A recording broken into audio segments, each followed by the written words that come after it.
Hello everyone. In this video, I'll show you how to get square brush in Photoshop step by step. Create a new layer and use selection tool. Right click on your mouse, rectangular marquee tool, hold shift, then draw a square and use the background or foreground color. Hold Alt key, press backspace. Then go to Edit tab, define brush preset and select the rename the square brush name is square. Click OK, press Ctrl D, delete this layer.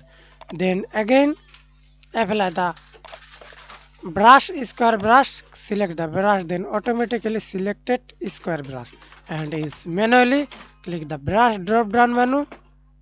See this square brush, click and use anything anywhere.